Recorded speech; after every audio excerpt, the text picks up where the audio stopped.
wanted to wrap things up and thank you for the Bill Sienkiewicz photo of himself au naturel. I got to say, like, Bill's not that much younger than I am. He was the youngest guy coming into the field after me, apart from Frank Miller. I think Frank and Bill were the two kids on the block. And no, he's in his early 60s, late 50s. He's looking pretty good there. It's there's nothing you can do about what happens to human flesh once you're getting up into the fifth or sixth decade. The fun part for me is when it first came out, I think it was a Bleeding Cool article where Bill Sienkiewicz shared this reference photo he took for some series, and the internet is having a field day. And it was one of those, okay, it was funny. Well, and I forgot about it. Well, now Steve Peters is doing this Comicverse story, and everything Steve posts on Facebook or the Comicverse posts on Facebook about the Comicverse, I like, just because I know that's how the algorithm works. If it's getting engagement from people, it's more likely to get a suggested thing to other people. Right. So by making sure that there's eyes on Steve, it gives Steve a little bit of exposure. I mean, not a lot, but it goes into the algorithm. And so I liked this post without even clicking on it. It's just, okay, hey, it's in my feed. I'm gonna like it because it's Steve. He's a friend of the blog, as I say every time we do Steve Peters Week. And he sent me a message saying, hey, I saw you like the post. Do you want to get in on this? And I'm, I didn't click the link, so I don't know what I'm getting into, but sure, I'll do anything for you, Steve. We're buddies. And he's like, I'm like, can you send me the photo? Because, in the back of my head, I'm like, I think I remember something about this, but, yeah, send me whatever it is I'm supposed to draw. And the photo came in, and I went, my response was what I wrote. What the actual... Like, I understand taking a reference photo, but what story are you doing where there's a naked guy with a gun? I think it's if you're doing anything like a superhero, it's skin tight costumes, so you pretty much have to. Well, I don't know if it was from something else, but I can say as a photorealist that's not easy to do. Like what Bill is doing is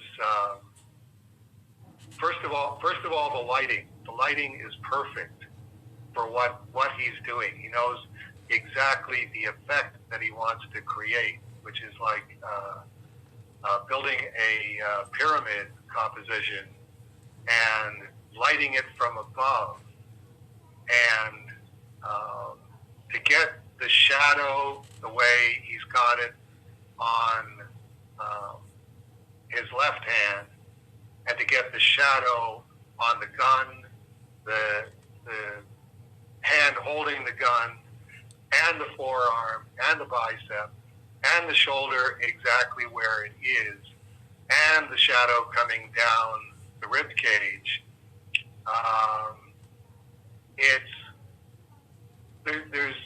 There's only so many spots where you're going to get all of those things happening together. So it's this is the one that he got as close to what he was picturing as possible. But I can't even imagine the number of shots that he had to take to get to this one. But that's something you only know when you've been doing this. And Bill has been doing the photorealism and the specific lighting that goes with that. It can't be too dark, but it's got to be dark enough, and it's got to be dark in all of the right spots. So you have to know what this is going to look like while you're posing and while you're taking a picture of yourself, which I assume he was taking the pictures of himself with a timer. I can't remember if he took the pic, because he talked about it. Because I after I got the challenge from Steve, I posted the picture on Twitter and tagged Bill Sienkiewicz saying, I've been asked to participate in the Sienkiewicz challenge. God, I love comics. Right. And he responded going, well, 2020, and I'm trying to remember exactly how he phrased it, but it was something along the lines of 2020 was a hell of a year, and it looks like 2021 is going to be more of the same. Right. And right. and he talked, and I found a thing where he talks about the reason he took the photo the way he did was it was a specific artist style. He was a school of thought of, you strip everything down so you don't have to worry about distractions, like the shirt doesn't look right or anything. And I think he had his girlfriend or wife take the photo. I'm not sure, it had somebody else do it, but I'm assuming there was probably a mirror involved of, did the pose, looked in the mirror, it looked good, okay, take the photo. Yeah, you still have the difference between where the mirror is and where the camera is. It's very hard to describe this to people who have never done this. I've done it with Strange Death of Alex Raymond, with myself as narrator, and saying, okay, I have to take a picture of myself. What do I want the picture to look like, and how do I twist myself into that configuration so it looks like what I'm picturing in my head? And I wish my wrist was in better shape so that I could do one of these, because it's like, yeah, I look at this and I could quite cheerfully try to do an Al Williamson version of this, or I could also go, let's try doing a Mike Mignola approach to it.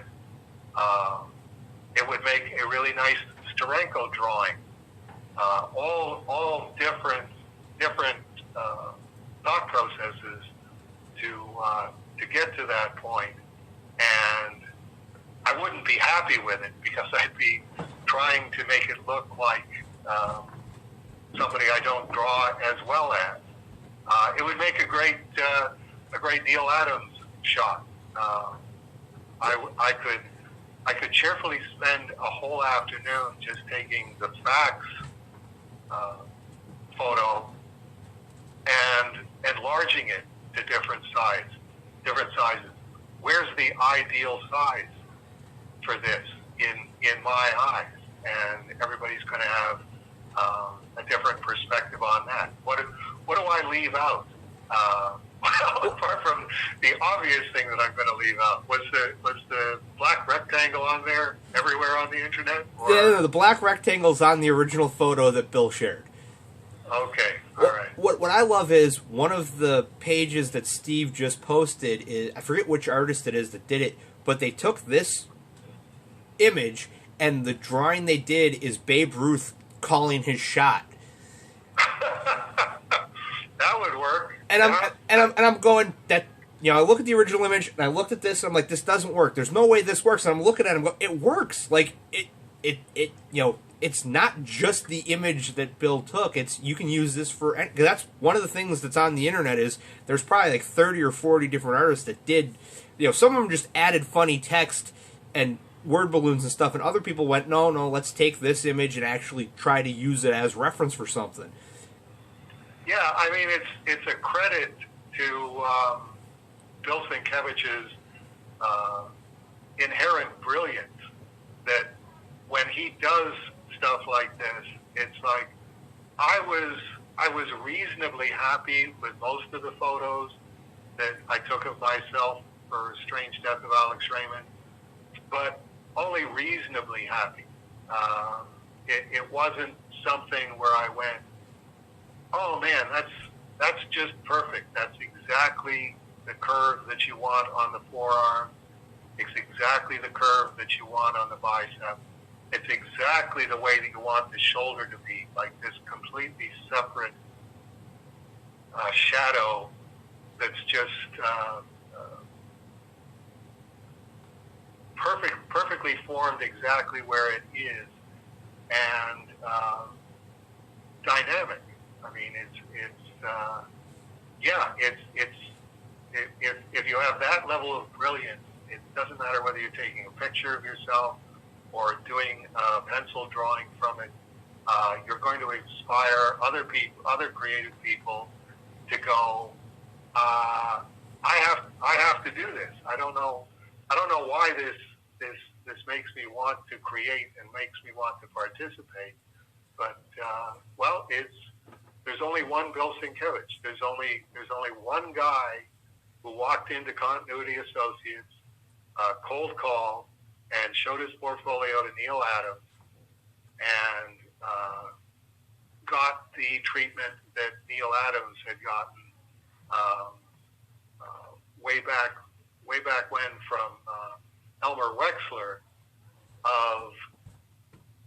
He looked at it and looked at what Bill was doing, and walked over the phone and phoned Marvel, asked the Jim Shooter, and said, "I'm sending a guy over there. Don't let him leave without work," which was completely selfless on Neil Adams' part. I think I've probably talked about this before. Bill would have thought he died and went to heaven if Neil said, "Here's this drawing board right next to mine. We're going to work together from now on." Neil would have doubled his productivity and would never have had to correct Bill. It's like, no, he knows what he's doing. He's going to do it a little differently from how I would do it. But this is exactly the kind of guy that I've needed at Continuity. It's like, no, this guy has his own career in front of him. It would be an act of cruelty for me to put him under my direction, when all he has to do is go out there and figure out who he is and how he draws and what he wants to do. And that was why I was curious to ask Neil, what was your reaction when you saw Bill Sienkiewicz's work? Because only you and Bill are at that level, so that you would go, all right, even somebody like Dick Giordano, who is brilliant, Neil can look at Dick Giordano and go, okay, here's Dick's problems, and we'll work around that. But at that very high, rarefied level, did he look at Bill and go, not quite there, but 98%, 99%? It had to have been for him to just say, I'm sending you over to see Jim Shooter. He'll give you work. Good luck with the rest of your life. I'll be watching for whatever you come up with, whatever you and Jim Shooter come up with. Okay, we're gonna wrap it there. Yeah, that. I'm looking at the time. I'm like, wow, this one's the longest one we've done. We got to start shortening these a bit, but that's not really our call. It's well, the good news. Well, I shouldn't say the good news. The good news for Dave is that as the days get longer, the prayer time moves so that the window goes from after last prayer to in between, where, okay, we have this window and that's the window Matt gets. Yes. I could always pull rank that way and say, I got a prayer time at 6:30 and call you at 10 to 6. Let's answer these questions as fast as we can, because we only got half an hour here. We know how that would turn out. I actually long for the month where I send you the questions and you respond. When you call, you say, okay, you got the questions, just put them up. Here's the answers. Yes, no, maybe, I can't remember, no. We'll try that one of these months. Okay, have a good night, man. Have a good night, Dave. Thanks. Sure. Bye-bye. Bye. And a reminder to all of our viewers who actually get to see the videos, go to your comic book store right now and get Herman #1. And then at the end of this month, go to the store and get Service in Hell 2021 #1, which is a preview of the whole year, but it's also actually something that I'm not allowed to talk about, but you'll totally want to buy this one because it's probably one of the smallest print runs since Color Your Own Service. And Yeah. In case anybody who's been wondering, on the audio side, the video side has got a picture of Bill Sienkiewicz in, well, let's just say it's something out of a Tarantino flick, and if you go over to the YouTube, you'll be able to see it when I get it up on Saturday. Thanks once again for listening, and thanks once again for holding everything so you can listen to me ramble like a moron while we listen to Dave Sim. Good night, everybody. Last one out.